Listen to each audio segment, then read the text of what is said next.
There are moments when seeing clearly no longer feels like a gift.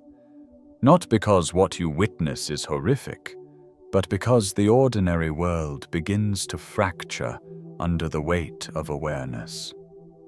You sit among people and suddenly sense the choreography, the laughter that isn't spontaneous, the compliments rehearsed to maintain harmony, the subtle competition hiding beneath warmth. You notice how words and eyes speak two different languages, and the unsettling part is no one seems to notice. Or perhaps they do, but they've all silently agreed not to name it. You start to perceive what most people spend their lives avoiding: the tension between image and essence, the quiet hunger behind the smile, the exhaustion that hides beneath achievement. But instead of feeling wiser, you feel strangely alone.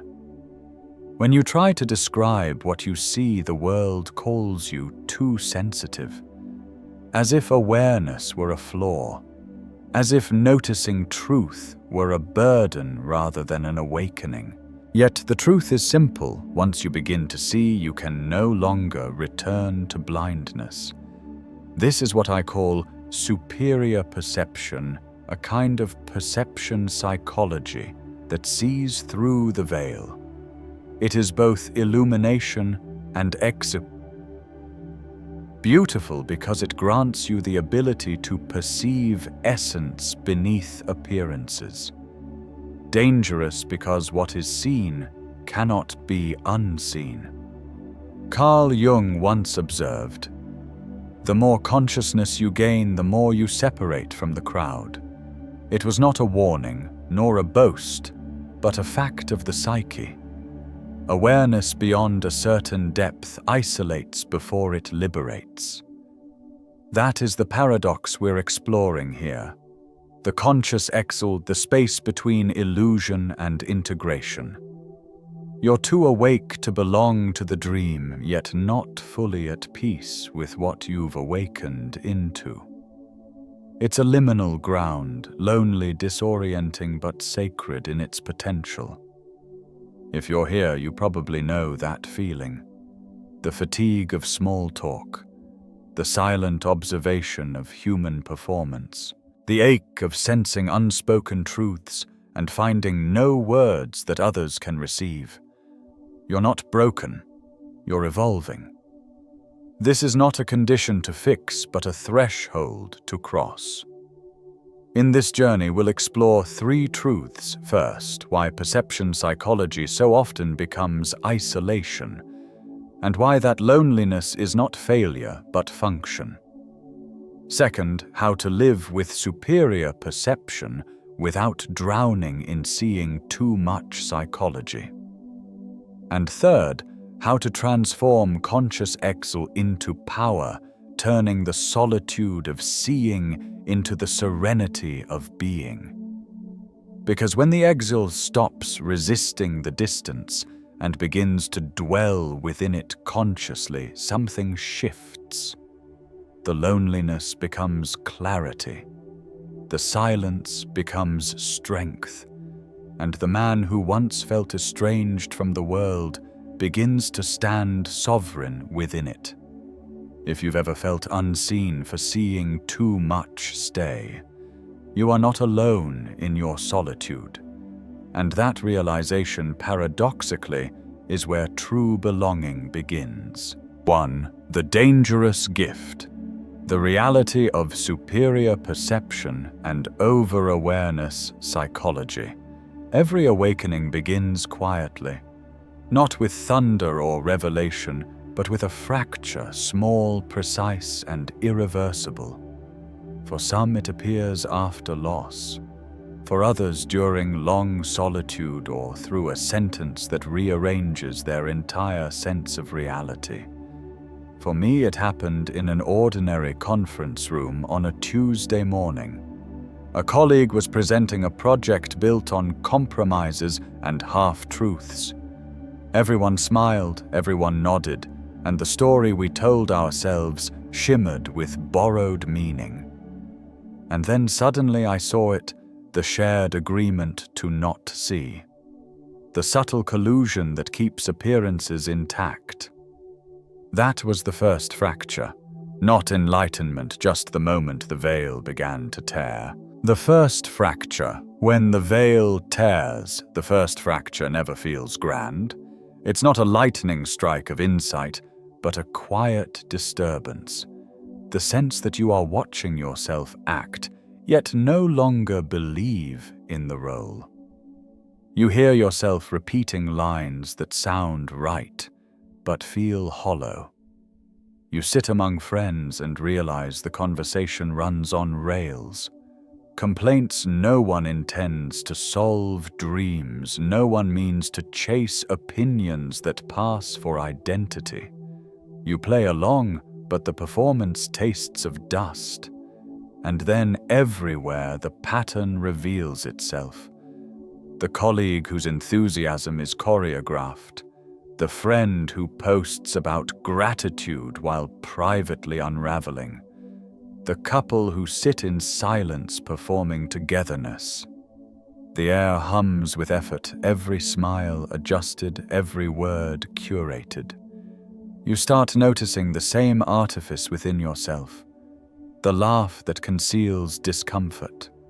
The polite nod that betrays dissonance. The tiny adjustments of self that ensure peace at the cost of integrity.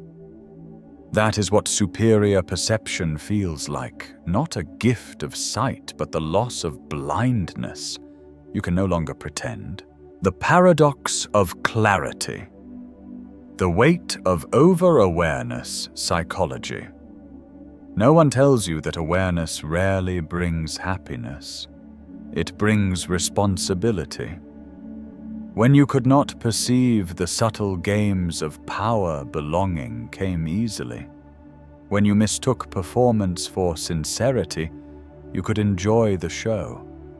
But once you see the stage, you cannot unsee it.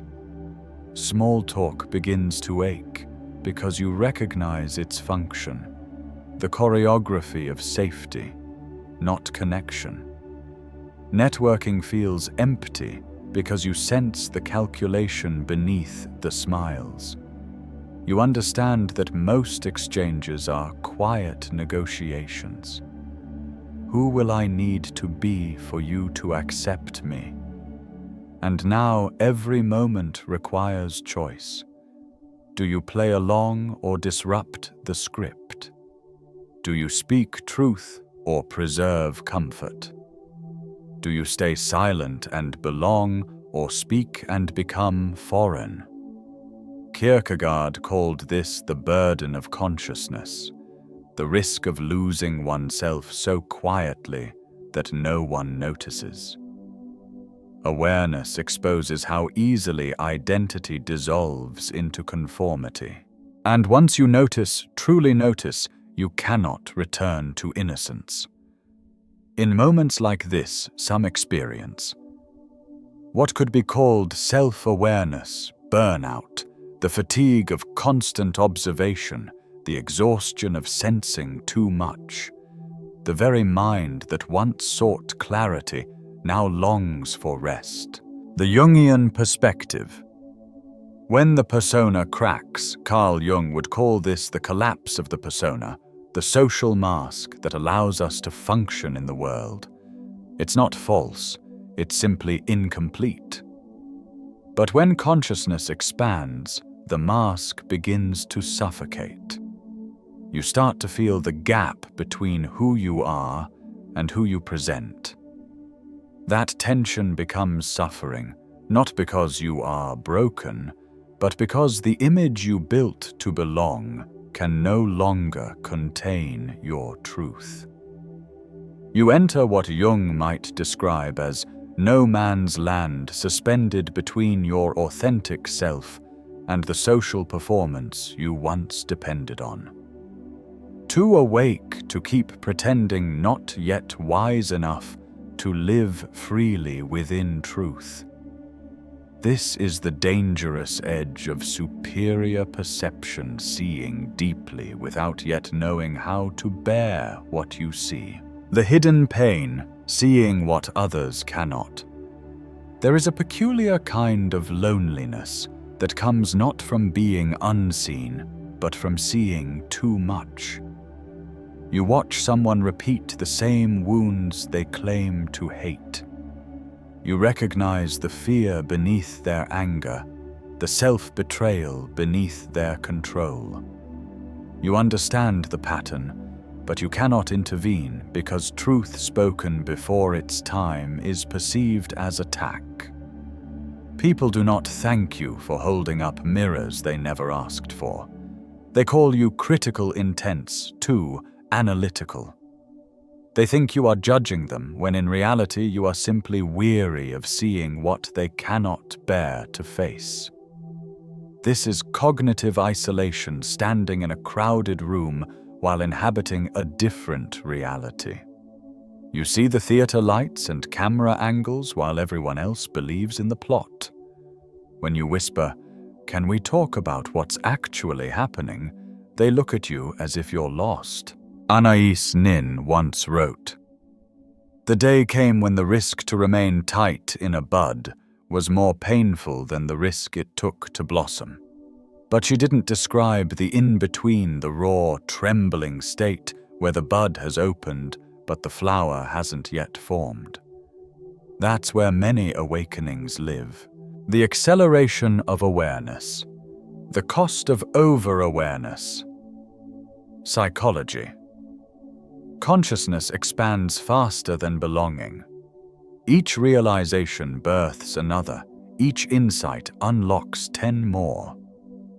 You begin to read between every gesture, sense intention before words form, anticipate outcomes because you see the hidden architecture behind them. Yet belonging contracts. The more you perceive, the fewer can share the view. Not because others are inferior, but because clarity alters your lens. You see not a different world, you see the same one stripped of its illusions. And that clarity costs you comfort. The gift of superior perception separates you from the warmth of shared blindness. It gives you sight, but takes away shelter. That is the paradox of the dangerous gift. It liberates and isolates in the same breath. So the question remains, what do you do once the veil has torn?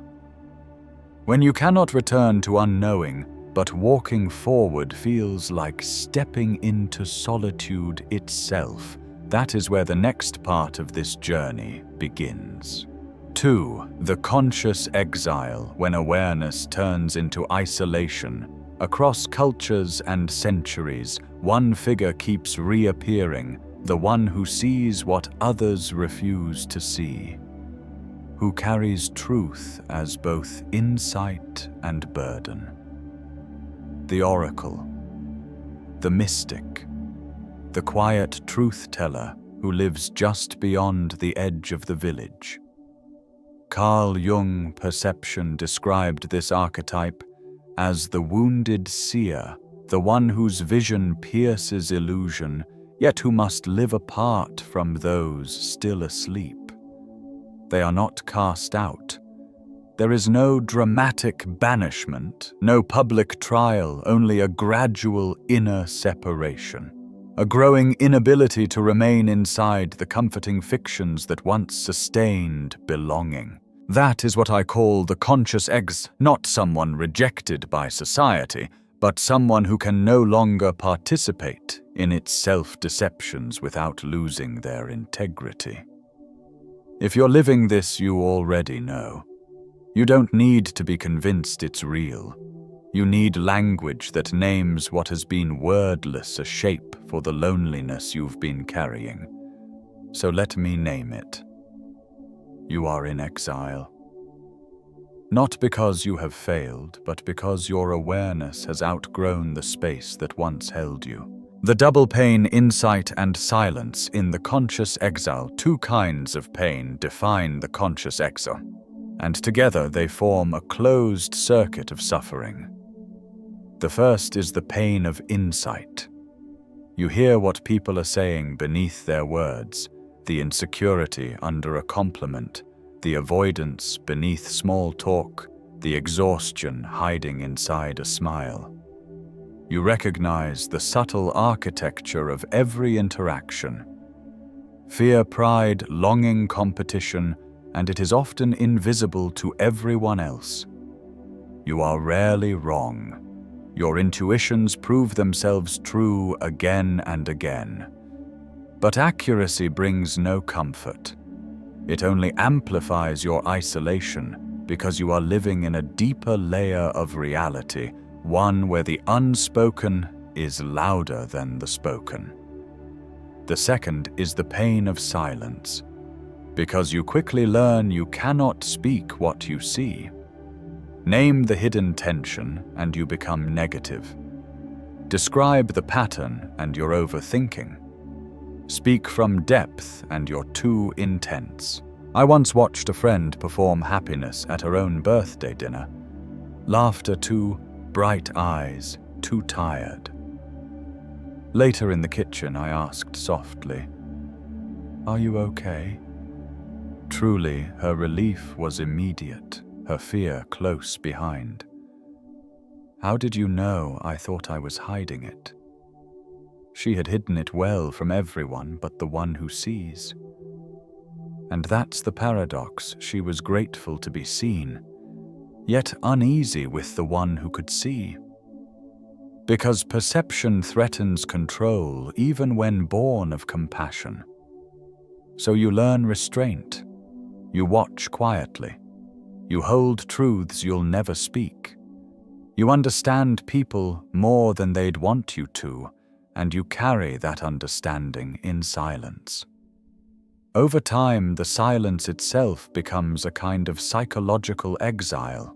The everyday signs of when Carl Jung perception becomes distance. You'll recognize it in your daily life. You leave social gatherings drained, not because you dislike people, but because filtering truth has become labor. You watch joy from behind invisible glass, the wedding, the concert, the laughter, and instead of merging into it, you analyze its fragile choreography.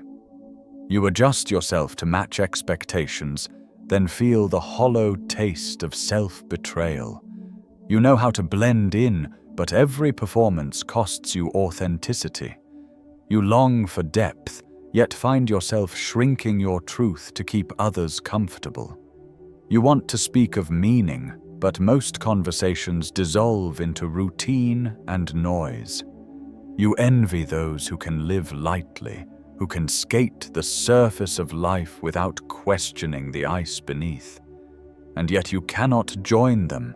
Awareness once awakened cannot return to sleep. This is exile guilt, the quiet shame of consciousness in a world that rewards unconsciousness. The misunderstood loneliness of the conscious exile. The loneliness of the conscious exile is not about being alone. It's about being unseen.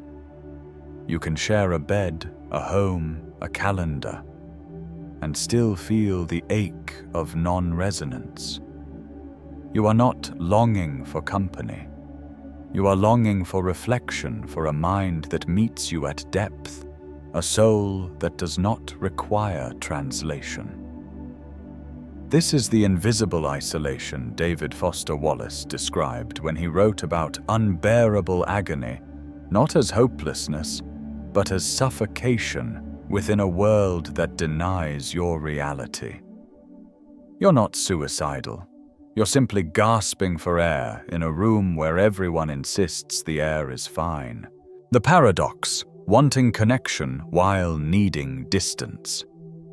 Here lies the most confusing truth you crave. Connection yet cannot bear the performance that most connection requires. You want to be understood, but most people only listen for agreement. You want intimacy, but not the kind that hides behind comfort. You want belonging, but not the kind that demands self-erasure. So you retreat gently, quietly, You stop explaining yourself. You withdraw from conversations that never go anywhere. And people notice. They say you've changed, that you're distant, that you're not yourself. But the truth is the opposite. You are finally becoming yourself, a self too honest for pretense. Carl Jung Perception called this the dissolution of the persona, the necessary cracking of the mask before the emergence of the self. The pain of conscious exile is not a detour from growth. It is the growth, the sacred interval where false layers fall away. But knowing that doesn't make it easy. Awareness may explain the pain, but it cannot erase it. The turning point, from psychological X to integration. And now you stand in the in-between, too awake to return, too solitary to rest. You've been asking yourself the same questions. How do I fit back in? How do I make others understand? How do I stop feeling so alone? But maybe those are the wrong questions. Maybe the real one is, how do I stop abandoning myself just to belong to places that no longer fit? What if the goal isn't to be understood by more people, but to understand yourself enough that you no longer need their understanding? What if conscious X isn't punishment but initiation? The passage between illusion and integrity. Because here's what experience teaches you've tried returning. You've explained, justified, softened. None of it works because awakening has no reverse gear. The path is not backward, it is through. And on the other side of that, through something quiet and extraordinary, waits not belonging, but freedom. 3. How to live with over-awareness psychology. Turning sensitivity into strength. Begin with a simple correction: you do not need repair. You have been taught to treat your depth as defect, your sensitivity as excess, your refusal to just relax as immaturity. But you are not broken. You are playing a different instrument. Asking a violin to build a house with a hammer doesn't reveal the violin's failure. It reveals our misunderstanding. Your consciousness is a finely tuned instrument. It reads subtext tracks, patterns, hears what the room won't say aloud. Sensitive instruments require different care. So let's stop fixing what is not damaged and learn to live skillfully with what is rare. 1. Stop diagnosing yourself as broken. Escaping self-awareness. Burnout. Reframe the story. You're not an overthinker, you're a precise observer. You're not too sensitive, you're processing at wider bandwidth. You're not negative, you're honest about complexity in a culture that prefers simplifications. Society pathologizes depth because depth disrupts the status quo. It's easier to call you too much than to face what you perceive. I once called my vigilance anxiety while working in a company that felt strangely off. Everyone was cheerful. The culture sounded noble. Yet my body registered dissonance. 6 months later, scandal surfaced, mismanagement ethics violations, the very currents I had sensed. That wasn't catastrophizing, it was accurate pattern recognition. Treat your signals as information, not illness. This is not self-awareness burnout. It's sensitivity asking for stewardship. The question is no longer, how do I stop seeing, but given that I see, how will I live? 2. Redefine belonging on your terms. A new lens for over-awareness. Psychology. Belonging is not breadth, it is resonance. It does not require being understood by many, only the freedom to be yourself with a few. We're trained to measure connection by numbers, invitations, group ease, casual likability. Those are metrics for surface living. You are built for depth. Accept it, and the self-torture ends. A friend, call her Sarah, felt like a social failure because she couldn't sustain a bustling calendar. She began declining misaligned invitations and invested in 3 friendships that could hold silence, midnight thoughts, and unperformed truth. I used to think I was bad at friendship, she told me. Now I see I practice aversion so deep it can only be held by a few. Create small sanctuaries. One person you can message in raw stream of consciousness. A weekly unstructured walk where nothing must be produced or proven. A creative practice that does not edit truth for approval. A therapist or mentor who helps you navigate your nature, not normalize it away. You are not failing at breadth. You are succeeding at depth. 3. Protect your perception like a delicate instrument. Managing empathic overload. Seeing deeply is metabolically expensive. You process micro-expressions, atmosphere, inconsistencies, and long arcs of pattern. That load requires recovery. This is where many experience empathic overload, the quiet fatigue of absorbing more than the psyche can digest. Build restoration into your life as maintenance, not reward. Weekly Integration Day. One day, same day, each week. No news, no feeds, no background noise. Walk, cook, write, stare out a window. Let sediments settle so clarity returns. Perception Journal. Record what you truly notice, not the public version. The private one. Over time, you'll watch your notes confirm themselves, and trust will replace self-doubt. It also moves observations from rumination to containment. Selective exposure. You are allowed to choose where your instrument plays. Decline rooms that demand dimness. Leave conversations that exhaust the soul. Curate your inputs. This is not isolation, it is stewardship. 4. Transmute pain into illumination, not judgment. Over-awareness, psychology becomes wisdom or bitterness depending on how you hold it. Judgment feels powerful but is only defended pain. I learned this the hard way. For years I used clarity to stand apart, seeing others' defenses and mistaking distance for superiority. It left me clever and unhappy. The shift is a different question, not why can't they see, but what would make it safe enough for them to see. From above you separate, from ahead you can light the path without needing credit for the lamp. Apply your sight with humility. When you catch a pattern, remember patterns are protections. Ask what they guard. When you spot performance, remember the cost of authenticity. Offer compassion before critique.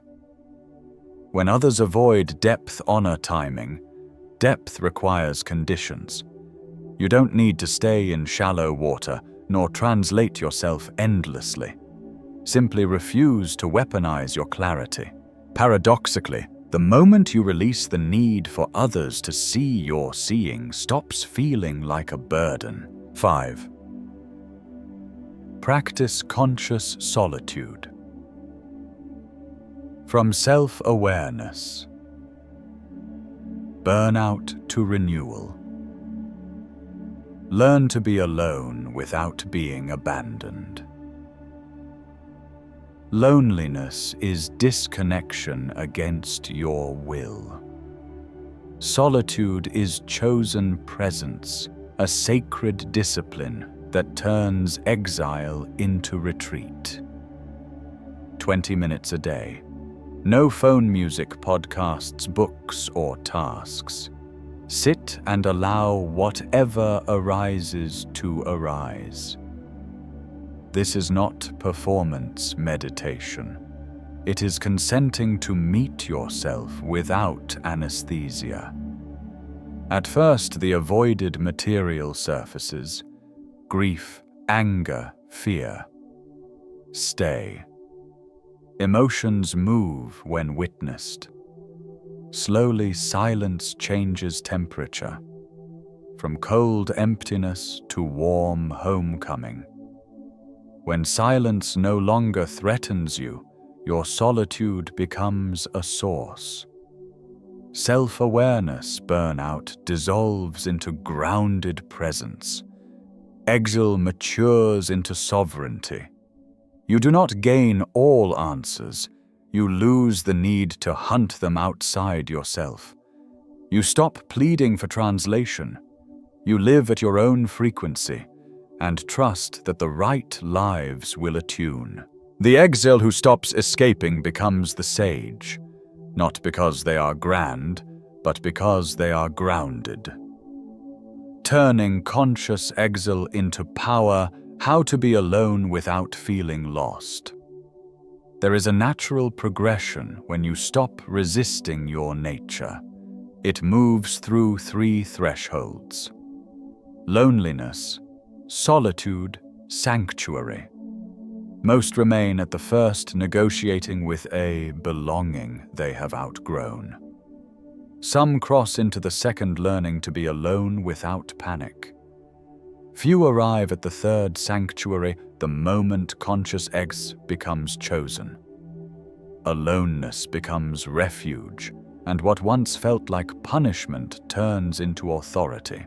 From conscious exile to homecoming, a lesson in perception. Psychology. The reframe is simple and radical. You are not being pushed out. You are being called home, not to a place, but to the self that existed before performance and accommodation. This is not a slogan. It becomes concrete when life pares itself down. There was a season when I quietly lost most of my friendships.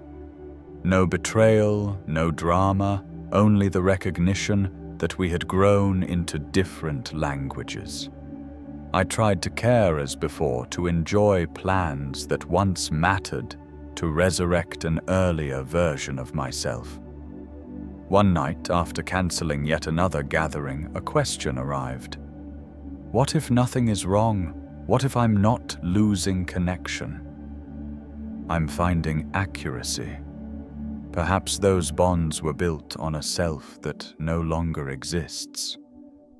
The emptiness I felt was not failure. It was space being cleared for truth. That night, the apartment felt less like isolation and more like arrival. That is homecoming, when solitude shifts from rejection to reclamation. The law of depth, a Stoic perception of belonging. Here is a sentence that will save years of struggle. Deep cannot merge with shallow without distortion. This is not elitism.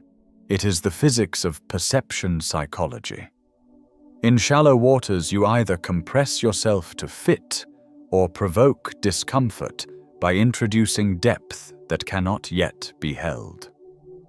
There is no third option. No technique that allows full authenticity in rooms that demand fragments.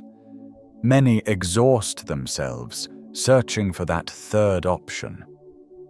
Mastering communication, rehearsing, vulnerability, meeting people where they are while hoping to remain whole.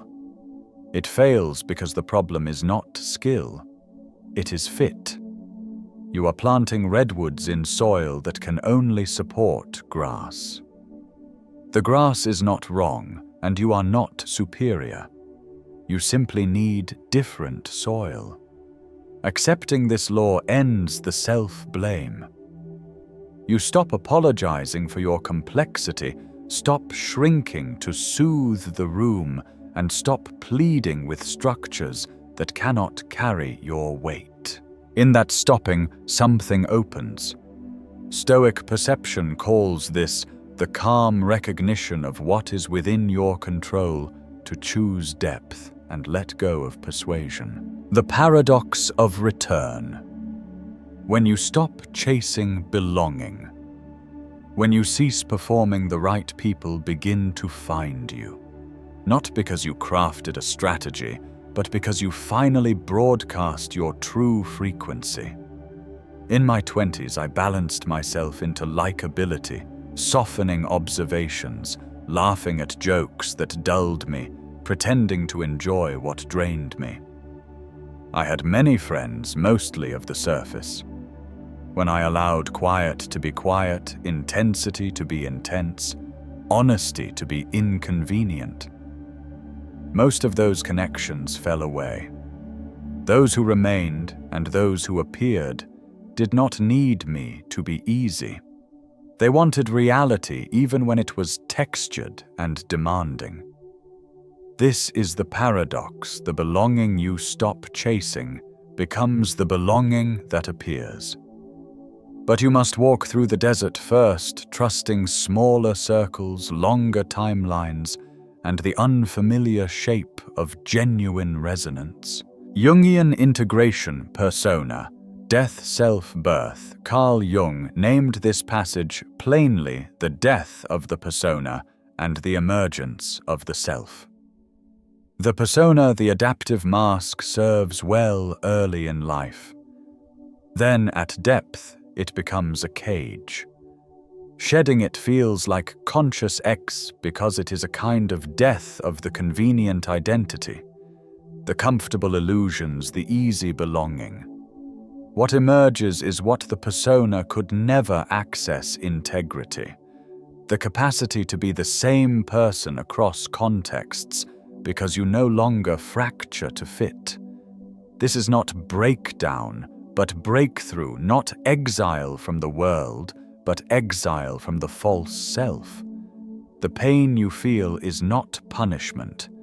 It is the birth canal. The modern X's choice, living with Stoic perception. Here is the decisive insight: the modern exile is rarely cast out. He walks out quietly when he recognizes that belonging without authenticity is the loneliest place of all. You stand at a fork. Continue shrinking to fit rooms that require a lesser version of you, translating depth into palatable fragments, or leave with dignity. Not with manifestos or scorched bridges, but with fidelity to yourself. Yes, the path will be spare at first. You will wonder if ease would have been wiser. But on the other side of that fidelity, something steadier than happiness returns: peace. Not euphoria, alignment. The exhaustion of performance fades. The gap between who you are and who you present closes, and the quiet you feared becomes the quiet you trust. That peace is the gift waiting beyond conscious exile. And if you are here, it is nearer than you think. The invitation to the conscious path. Finding meaning in the conscious exile. If you've made it this far, you already know. You know what it feels like to see too much, to understand too deeply, to carry an awareness that quietly separates you from the easy rhythm of ordinary life. You know the experience of sitting among people and feeling utterly alone, not because they are unkind, but because they speak a language your mind has already outgrown. You know the fatigue of pretending to be simpler than you are, the effort it takes to compress your truth into shapes that others can accept. So if you're here now listening with that quiet ache, the one that comes from no longer being able to unsee, hear me clearly. You are not lost. You are not broken. You are not too much. You are simply walking ahead of the collective rhythm of consciousness. It is disorienting, yes. It is lonely often. But it is not wrong. This is the conscious X, the space between awareness and peace, between seeing and accepting, between leaving what was false and discovering what is real. You don't need to heal from this. You don't need to go backward into comfortable unconsciousness. You only need to learn how to live with what you see with precision, with compassion, with intention. Because here is the quiet truth. The exile who stops resisting exile does not remain exile forever. They transform. They grow still strong and whole. They stop searching for belonging that requires self-erasure and begin building sanctuary within their own presence.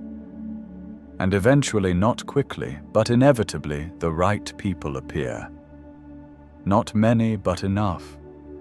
The ones who do not need translation. The ones who meet you where depth begins. A small practice for tonight. From overthinking and awareness to stillness. Before you close this video, take one deliberate moment. Find a blank page, a piece of paper, a note on your phone, and write down a single truth you have seen but never said aloud. Not for others, not for performance, just for you. Name what you see. The thing you've been carrying silently, the reality you've recognized and tucked away because it felt too heavy or too strange to share. You don't need to post it. You don't even need to read it twice. Just write it. And then acknowledge quietly, I see this. And my seeing matters even if I'm the only one who knows it. That small act, the honoring of your own perception, is where sovereignty begins. It is how awareness turns into strength, how overthinking and awareness transform from noise into guidance. You're not alone in being alone. The curse of awareness shared. If these words found you, if they felt like recognition, then you are already among others who walk this path. Let your comment simply say, I'm not lost. I'm just awake. That is the signal the way we find each other. Not through noise, but through quiet acknowledgement, through the subtle resonance between those who see. You don't need thousands of people to understand you.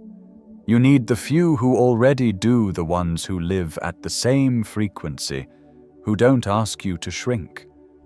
And they are out there, searching as you are. Because even the curse of awareness, the feeling of being too awake to belong, softens the moment you realize others feel it too. One last thing, when the conscious exile feels heavy, save this video. Truly. Bookmark it, write down its title, keep it close. Because there will be nights when the clarity feels like a curse, when you question whether awareness is worth the cost. There will be days where silence feels unbearable, when you wish you could return to the comfort of blindness. Come back to this. Each time you'll hear something new, not because the message changed, but because you did. This is not a one-time answer, it's a living mirror. Return whenever the world feels too shallow to hold you. The path forward beyond the curse of awareness. The exile is real. The pain is real. The loneliness undeniable. But so is what waits beyond it. Peace that comes from alignment. Integrity that no longer fractures itself to belong. a quiet, steady power that does not shout, but radiates. You are not doing this wrong. You are simply walking ahead of the crowd, and that has always been the loneliest part of awakening. But remember, you are not walking toward isolation. You are walking toward yourself. And that journey, as uncertain, as aching, as luminous as it is, has always been the only one worth taking. Welcome home. If these words found you, you're exactly where you need to be. The conscious exile is not your ending. It is the beginning of your becoming.